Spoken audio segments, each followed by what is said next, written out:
तो आज हम स्टार्ट कर रहे हैं क्लास 10th का question number chapter number first यानी वास्तविक संख्या और एक्सरसाइज 1.2 यानी 1B। ठीक है, तो 1.1 यानी ख़त्म हो चुका है। आज सेकंड चैप्टर यानी सेकंड एक्सरसाइज आज पढ़ाया जाएगा। तो हिंदी मीडियम का यानी NCERT का ही पढ़ाया जाएगा, NCERT के सारे क्वेश्चंस। ठीक है, तो आपको इंट्रोडक्शन भी बता दिया गया है, 1.1 भी बता दिया गया, आज 1.2 यानी 1B ठीक है आपको पढ़ाया जाएगा। तो उसमें आपको पढ़ना क्या है, गुणनखंड पढ़ना है या CF LCM निकालना पढ़ना है और यही सब पढ़ना है। हर एक क्वेश्चन बताया जाएगा। ठीक है, तो ये 1B का जो फर्स्ट क्वेश्चन है वो आपको बताते हैं। पहला जो क्वेश्चन है, निम्नलिखित संख्याओं के अभाज्य गुणनखंडों के गुणनफल के रूप में व्यक्त कीजिए। यानी आपको गुणनफल के रूप में व्यक्त करना है। ये सब सारी चीज़ें 9th में भी बता दिया गया होगा। जैसे पहला क्वेश्चन जो है 140 है, कितना है 140 है। 140 को अभाज्य गुणनखंड के गुणनफल के रूप में व्यक्त करना है। तो इसका अभाज्य गुणनखंड करना है। अभाज्य गुणनखंड क्या होगा इसका, 140 2 7 14 0 2 35 संयम 70। ठीक है, 5 7 35 7 का नम 7, बस यही इसका गुणनखंड हो गया। 2 गुणे 2 गुणे 5 गुणे 7 यानी 2 के पावर हम 2 लिख सकते हैं और 5 गुणे 7, बस 140 का एक गुणनखंड हो गया। आपको यही अभाज्य गुणनखंड। अभाज्य संख्या क्या होती है, अभाज्य संख्या वो संख्या होती है जो किसी से ना कटे, केवल खुद से कटे। ठीक है, तो अब इसी प्रकार से दूसरा क्वेश्चन 156।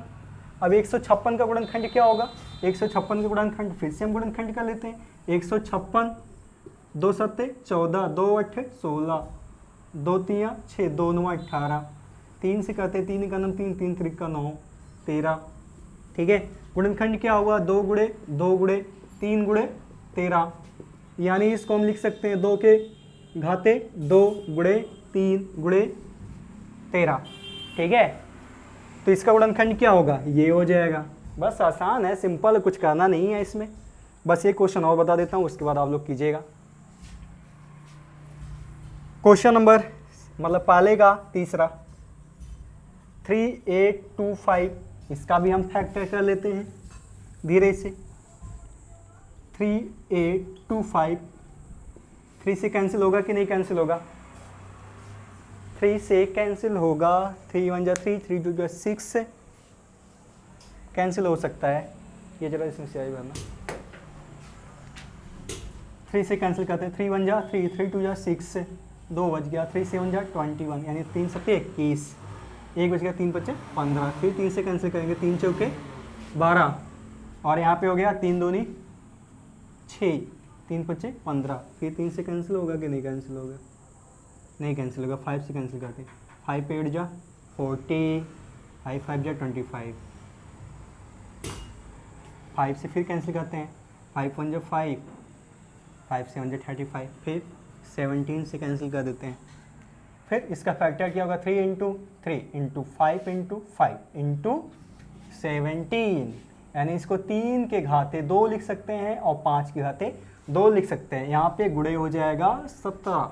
ठीक है, इसका गुणनखंड क्या होगा, ये हो जाएगा अभाज्य गुणनखंड। ठीक है, समझ में आया। और किसी प्रकार की कोई दिक्कत होगी तो आप कमेंट कर सकते हैं, पूछ सकते हैं।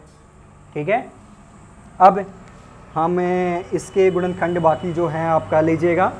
5005 है, 7429 है। बस ऐसे आप पहले फैक्टर कीजिए, गुणनखंड कीजिए, वही लिख दीजिए, बस वही इसका फैक्टर्स हो गया। ठीक है, और ज़्यादा इसमें कुछ करना नहीं है। अब हम क्वेश्चन नंबर सेकंड को सॉल्व करते हैं। चलो, क्वेश्चन नंबर सेकंड है NCERT का क्वेश्चन नंबर सेकंड आपको सॉल्व करना है। वो है दो संख्याओं पूर्णांकों के निम्नलिखित युग्मों के या CF और LCM ज्ञात कीजिए तथा इनकी जांच कीजिए कि दो संख्याओं का गुणनफल बराबर SCF गुणे LCM है। तो हमें यही प्रूव करना है। तो इसमें दिया हुआ पहला क्वेश्चन 26 91, यानी दो संख्याओं का गुणनफल जो है वो SCF इंटू LCM के इक्वल है। तो इक्वल है, क्यों नहीं है। तो सबसे पहले हम क्या करते हैं, सबसे पहले जो काम हमें करना है, इसका SCF और LCM दोनों निकाल लेना है। क्योंकि हमें इससे दो संख्याओं के गुणनफल के बराबर एचसीएफ गुणे एलसीएम होता है। ठीक है, तो सबसे पहले हम इसका क्या निकालेंगे, एचसीएफ। आपको जो मेथड अच्छा लगता है वो मेथड सॉल्व कर लेंगे। ये ज़रूरी नहीं है कि यूक्लिड डिवीजन लेमा मेथड जो यूज करना वो यूज कर सकते हैं ना। ठीक है, यहाँ पे कुछ ऐसा नहीं लिखा हुआ है। तो हम सबसे पहले इसका एचसीएफ निकालते हैं। एचसीएफ 2691 का एचसीएफ, यानी हम भाग विधि से निकाल देते हैं। 26 से 91 भाग देंगे कितनी बचेगा, 26 दूनी 52 होता है, 26 तियाँ 75 से ऊपर होता है, मतलब 26 तियाँ 78 होता है। उसके बाद 26 चौक के पार हो जाएगा 100 से, तो हम 26 तियाँ लेके जाते हैं। ठीक है, 3 6 कितना हो जाएगा 18, 3 दूनी 6, 1 7, यानी 11 में से 8 हो जाएगा, कितना बचेगा 3, यहाँ पे 8 में 7 गया 1। उसके बाद 13 दूनी 26। ठीक है, इसका जो एचसीएफ निकल के आया वो कितना आया, एचसीएफ 13।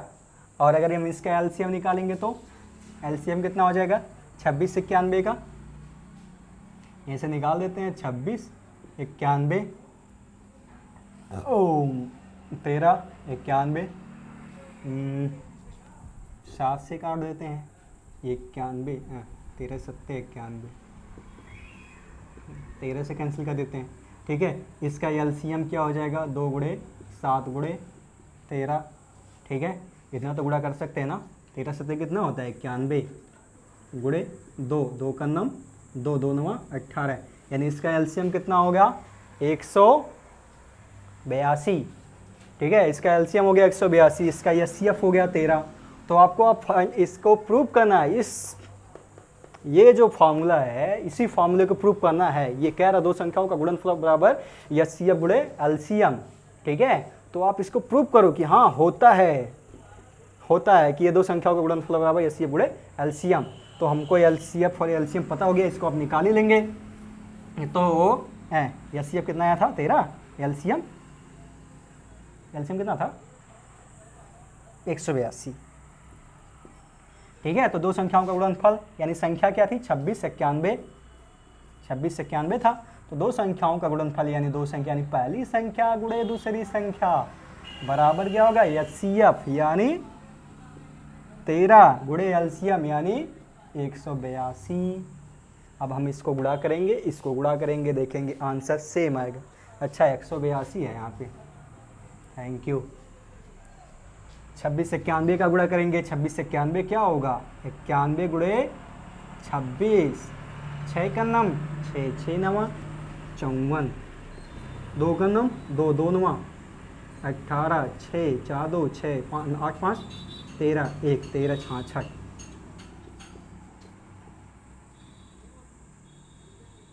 गलत हो गया क्या कहीं, 6 का नम 6 6 नवा 54, गलत है 8 5 13 1 2 23 66 बराबर हो जाएगा। अब इसका भी गुणा करेंगे 182 और 13, 3 दूनी 6 3 बटे 24 और 3 का नम 3 दूनी 6 3 बटे 24 और 3 का नम 3 2 5, 1 2 2 1 अट्ठे 8 1 का नम 1 6 4 2 6 8 5 13 1 बराबर आ गया। देखो इधर बराबर है 23 66 और 23 66, यानी आप क्या कर सकते हैं, आप दावे के साथ में दावा कर सकते हैं कि दो संख्याओं का गुणनफल बराबर एचसीएफ गुणे एलसीएम होता है। कोई भी कहेगा सीना ठोकेगा ना। ठीक है, अब इसी प्रकार से आप दूसरा क्वेश्चन सॉल्व करेंगे। दूसरा क्वेश्चन क्या है इसी का, वो बुक कहाँ गया। दूसरा क्वेश्चन है 510 और 92, 510 और है 92, 510 और 92 दो संख्याओं का गुणनफल एचसीएफ गुणे एलसीएम। इसको भी प्रूव करना, हाँ होता है क्यों नहीं होता है। बस ये चीज़ का ध्यान रखना क्या कि एचसीएफ और एलसीएम अच्छे से निकालना, वरना दो संख्याओं का गुणनफल कुछ और प्रसाद देगा और एचसीएफ गुणे एलसीएम कुछ और प्रसाद देगा। ठीक है, तो 510 और 92 का एलसीएम निकालते हैं। तो 92 से हम 510 में भाग देते हैं, यानी भाग विधि से एलसीएम निकालते हैं। तो 92 दूनी 200, 92 तियाँ 300, 92 पंजे चला जाएगा। ठीक है, 5 दूनी 10, 5 नवा 45, 1 46, 0 11 में से 6 गया 5 ही बचेगा। अब क्या करेंगे, 50 से 92 में भाग देंगे। 50 से कन्नम 50, 2 9 से 5 गया 4, 50 में देंगे कौन है ये, 42 से कन्नम 42, 8 42 में भाग देंगे, 8 पंजे 40, 8 पंजे 40, 2 चौके 8, यानी इसका HCF जो आया है, HCF वो आया है 2, और हम 510 और 92 का निकालेंगे LCM।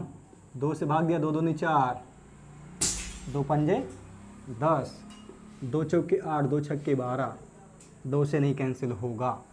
अब हम इसको कैंसिल करते हैं, 3 का 3, 3 से भी नहीं कैंसिल होगा, 2 से ही कैंसिल होगा।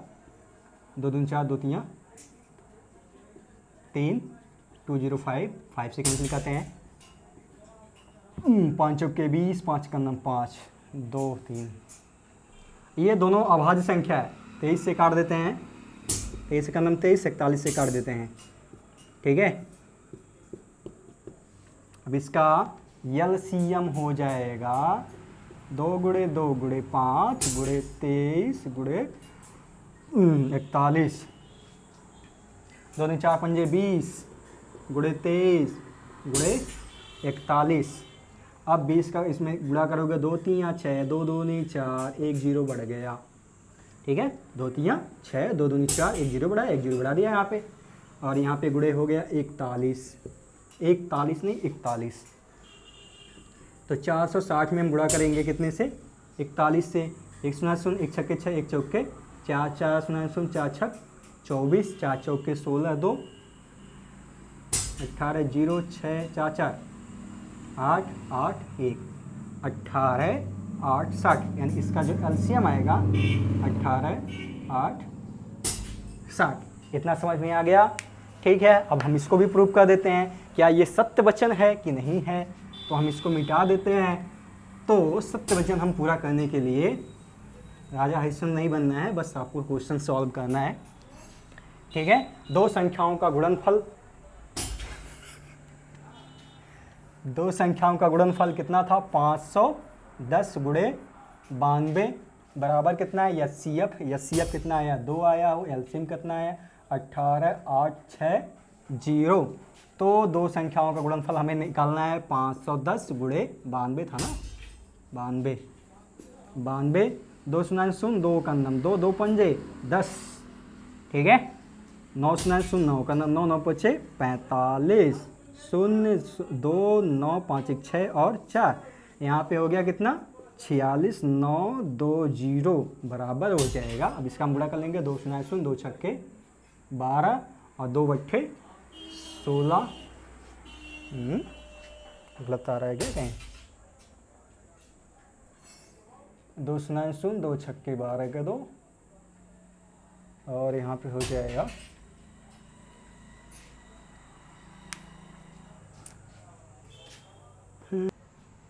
है, इसका LCM गलत हो गया था। LCM इतना नहीं आएगा, LCM ये आएगा 23 460, ठीक है। तो अब अगर इसका हम गुणा करेंगे आपस में, तो ये हो जाएगा 2 0 0, 2 छक्के 12 के 2 और 2 चौके 8 1 9, 2 3 6, 2 दूनी 4, यानी ये दोनों क्या हो गए, इक्वल, यानी एक दूसरे के ये क्या है, बराबर है। अब आपको क्वेश्चन नंबर लगाना है, क्वेश्चन नंबर 3 NCERT का। क्वेश्चन नंबर 3 आपको पढ़ना है क्वेश्चन नंबर 3 में, क्वेश्चन नंबर 3 में आपको पढ़ना है, अभाज्य गुणनखंड विधि से निम्नलिखित पूर्णांकों को HCF और LCM ज्ञात कीजिए।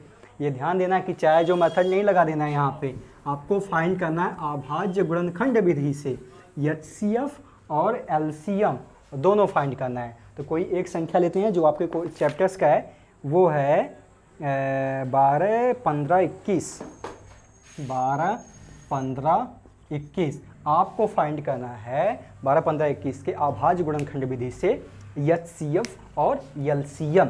तो सबसे पहले हम 12 का अभाज्य गुणनखंड करते हैं, तो ये हो जाएगा 2 गुणे 2 गुणे 2 दिन 4 होता है, 4 12, ठीक है। अब यहाँ पे 15 का हम करेंगे, 3 5 15, ठीक है कोई बात नहीं, 3 5 15, और यहाँ पे 21 हो गया, 3 7 21। तो हम अगर इसका एचसीएफ निकालते हैं तो एचसीएफ ये गुणनखंड विधि से है, एचसीएफ निकालेंगे तो तीनों में देखेंगे जो कॉमन होगा, ठीक है, जो कॉमन होगा उसी को हम लिख लेंगे। कॉमन क्या है? केवल 3, ठीक है। अब इसके बाद हम निकालेंगे एलसीएम। एलसीएम में क्या करेंगे? इसी ऐसे निकल जाएगा, जो कॉमन होगा उसको एक बार लिख लेंगे, ठीक है, और जो नहीं होगा उसको हम एक बार लिख लेंगे। जैसे हम इसको लिख देते हैं फैक्टर के रूप में 2 की पावर 2 × 3, और यहाँ पे हो जाएगा 3 × 5, और यहाँ पे हो जाएगा 3 × 7। जो हाईएस्ट पावर होता है, यानी जो सबसे बड़ी घात होती है, उसको हम एक बार लिख लेते हैं, और जो छोटी घात होती है उसको हम नहीं लिखते हैं। जैसे कॉमन, अब जिसमें देखो सेम है, तीनों का घात क्या है? एक ही है ना, तो इसको हम लिख लेंगे। इसका घात, इसका कोई कॉमन नहीं है, अकेला अकेले है, तो इसको हम यहाँ पे लिख देंगे 2 के घाते 2, इसको 3 की घात 1 है, इसको हम लिख देंगे। यहाँ 5 की घात 1 है, यहाँ पे भी 1 है, तो इसको हम एक बार लिख देंगे, ठीक है। तो 2 दूनी कितना हो गया? 4 गुणे 3 गुणे 5, तो 2 4 3 12 5 7, ये हो गया इसका एलसीएम। मुझे विश्वास है कि आपको समझ में आ गया होगा, ठीक है। अब एक एग्जाम्पल और देते हैं, मतलब एग्जाम्पल नहीं, क्वेश्चन ही है। 17 23 29, 17 23 29, 17 23 29, इसका भी आपको अभाज्य गुणनखंड विधि से एचसीएफ निकालना है और एलसीएम निकालना है। तो 17 का कोई गुणनखंड नहीं है, खुद अभाज्य संख्या है, तो 17 को हम क्या लिखेंगे? 1 गुणे 17 ही लिखेंगे। 23 को क्या लिखेंगे? 1 गुणे 23 ही लिखेंगे, ये अभाज्य संख्या ही है। तो 29 को हम क्या लिखेंगे? 1 गुणे 29 ही लिखेंगे, ठीक है। अभाज्य संख्या, अगर हम इसका एचसीएफ निकालते हैं तो एचसीएफ इसका क्या निकल के आएगा? ओनली 1, ठीक है। और एलसीएम निकालते हैं, एलसीएम सब में सब अलग अलग है, तो सबको हम एक साइड से लिख लेंगे, 17 गुणे 23 गुणे 29, ठीक। बाकी सब आप गुणा कर लेंगे, गुणा करने में माहिर होंगे ही आप। तो अब ये सॉल्व हो गया, ठीक। इसके बाद आपको अब क्वेश्चन नंबर हम 4 बताते हैं। क्वेश्चन नंबर 4, क्वेश्चन नंबर 4, हाँ, क्वेश्चन नंबर 4 एनसीईआरटी का क्वेश्चन नंबर 4 है। एचसीएफ 306, इधर होंगे, एचसीएफ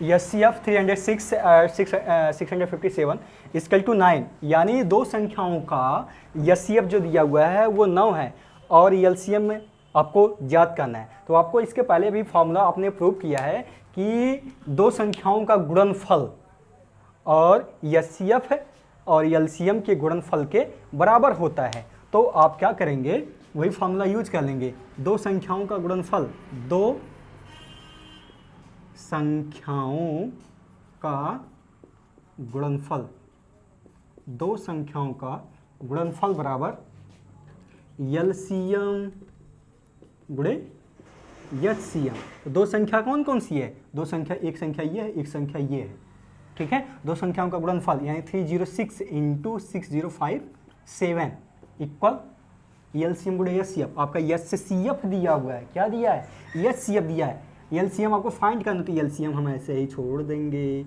इनटू हो जाएगा एचसीएफ कितना? 9, ठीक है। अब हम क्या करेंगे? इसका क्रॉस मल्टीप्लाई करके नीचे इधर लेके आ जाएंगे, तो यहाँ पे हो जाएगा 306 × 657 इक्वल 22 हो जाएगा, 9 इक्वल क्या बचेगा? एलसीएम, ठीक है। यानी अब इसको हम कैंसिल कर देंगे, 9 का 9, 9 त्रिक नहीं, केवल इसको काटेंगे, 657, 9 त्रिक 27, 3 बचेगा, 9 चौके 36, ठीक है। यानी 34 × 657 इक्वल टू एलसीएम, ठीक है। यानी एलसीएम बराबर हो जाएगा, हम इन दोनों का गुणा कर लेंगे, इन दोनों का गुणा करेंगे तो कितना होगा?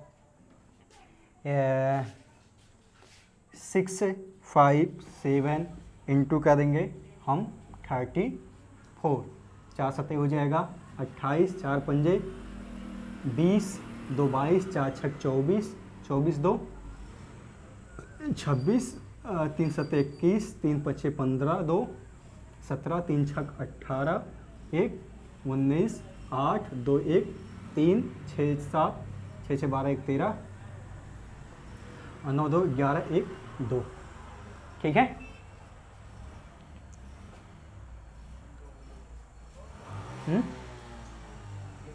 हाँ 9 2 11 1 ही हो जाएगा 12 22 3 3 8, इसका हो जाएगा ये LCM। ठीक है, अब इसके बाद एक क्वेश्चन और बचा हुआ है, क्वेश्चन नंबर लास्ट 1B का, यानी क्वेश्चन नंबर अंतिम है। इसमें आपको फाइंड करना है क्वेश्चन नंबर 5 में, किसी खेल के मैदान के चारों ओर एक वृत्ताकार पथ है।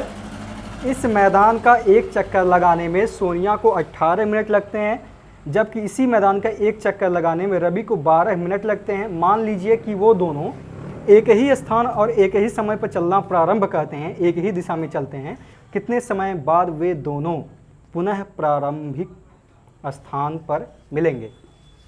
यानी इसको हम देखते हैं, सोनिया को कितना समय लगता है? 18 मिनट,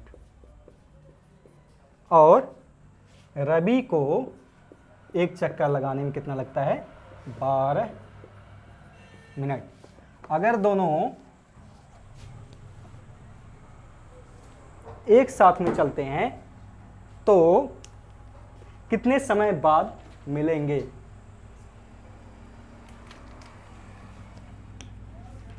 कितने समय बाद मिलेंगे?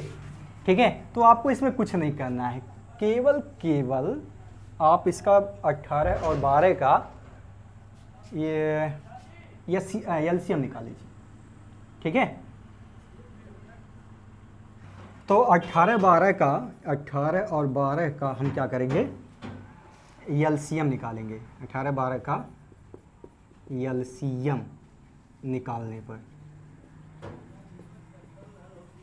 ठीक है, तो LCM हम निकाल देंगे। कितना हो जाएगा? 18 का गुणनखंड कितना होगा? 6 त्रिक 18, यानी 2 गुणे 3 गुणे 3, 12 हो जाएगा। 2 दूनी 4 3 12, और इसको हम में लिख देंगे पावर के रूप में, यानी 2 गुणे 3 की पावर 2, और यहाँ पे जो 2 के पावर 2 गुणे 3। आपको बताया था मैंने, LCM निकालना हो तो जो सबसे अधिक पावर जिसकी होती है हम उसी को लिखते हैं। ठीक है, इसमें इन दोनों में सबसे अधिक मतलब घात किसकी है? इसकी है, तो इसको हम लिख लेंगे 2 के पावर 2। इसमें से किसकी अधिक घात है? इसकी ऊपर वाली की है, तो यहाँ पे हो जाएगा 3 की घात 2, 2 दूनी 4 गुणे 3 त्रिका 9, 4 9 36, यानी 36 मिनट में ये अपनी जगह पे मिलेंगे। मतलब उस जो एक गोला है, ये यहाँ से दौड़ना स्टार्ट किया, ये भी दौड़ना स्टार्ट किया। ये 18 मिनट में एक चक्कर लगाता है सोनिया, और ये 12 मिनट में एक लगाते हैं। तो ये कितने देर बाद ये एक जगह पे मिलेंगे? तो 36 मिनट के बाद वो दोनों एक ही जगह पे मिलेंगे। अब ये क्वेश्चन यानी फर्स्ट बी, यानी चैप्टर नंबर फर्स्ट का फर्स्ट बी समाप्त हो गया है। अब इसके बाद अगला क्वेश्चन अगले वीडियो में, और आपको जो भी दिक्कत होगी आप कमेंट करके पूछ सकते हैं। ठीक है, अगर वीडियो को सब्सक्राइब नहीं किया, चैनल को सब्सक्राइब नहीं किया, सबसे पहले आप उसको सब्सक्राइब कर लेंगे। Okay, thank